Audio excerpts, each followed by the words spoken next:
In the late 1960s and early 1970s, a killer terrorized the San Francisco Bay Area, sending cryptic letters to the press and taunting law enforcement with his gruesome acts. His identity remains a mystery to this day, leaving behind a trail of fear, puzzles, and unanswered questions. This is the chilling case of the Zodiac Killer. It all began on the night of December 20th, 1968. High school students Betty Lou Jensen, 16, and David Faraday, 17, were parked near a remote area in Vallejo, California. They had no way of knowing that their quiet evening would end in violence. The Zodiac approached them, fired into the car, and fled without a trace. Though police had little to go on, this would not be the last of the Zodiac's crimes. It would soon become clear that this killer wasn't just another murderer, he was playing a twisted game. Just months later, on July 31st, 1969, the Zodiac Killer struck again. After shooting two more victims, Darlene Ferrin and Michael Mageau, in a car at Blue Rock Springs Park, he sent a letter to the San Francisco Chronicle. This was the beginning of his reign of terror, a reign that would be defined by his chilling need to communicate with the public. The letter was cryptic, taunting the police for their inability to solve his crimes and challenging them to catch him. He also included a cipher, a puzzle that only he could solve. The Zodiac declared that he would continue killing unless his letters were published. Over the next several years, the Zodiac sent multiple letters, each one more cryptic than the last. These letters contained codes and ciphers, some of which were never solved. One of the most infamous was the 340-character cipher, which remained unsolved for decades.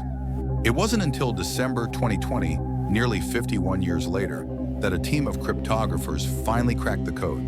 It read, "I hope you are having lots of fun in trying to catch me." But it gave no further clues about his identity, just more taunts. September 27, 1969, marked the Zodiac Killer's most bizarre attack. Near Lake Berryessa, he approached Brian Hartnell and Cecilia Ann Shepard as they relaxed by the water. The Zodiac tied them up, then brutally stabbed them. After the attack, the Zodiac carved his signature symbol, a cross circle, into Hartnell's car door. The killer also drew a knife-like image and wrote his message, "By knife." Then he calmly walked away.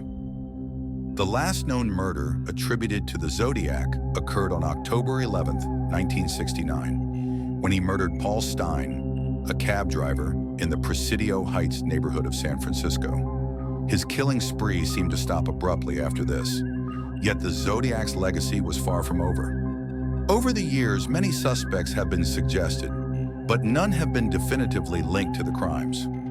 Perhaps the most famous suspect was Arthur Lee Allen, a convicted child molester whose bizarre behavior and cryptic statements made him a prime candidate. But despite years of investigation, no hard evidence connected him to the murders. Others, like Richard Gaikowski, a journalist with similar handwriting, and Gary Francis Post, have been proposed as potential Zodiac suspects, but the case remains as cold as ever. Despite all efforts, the Zodiac Killer was never caught.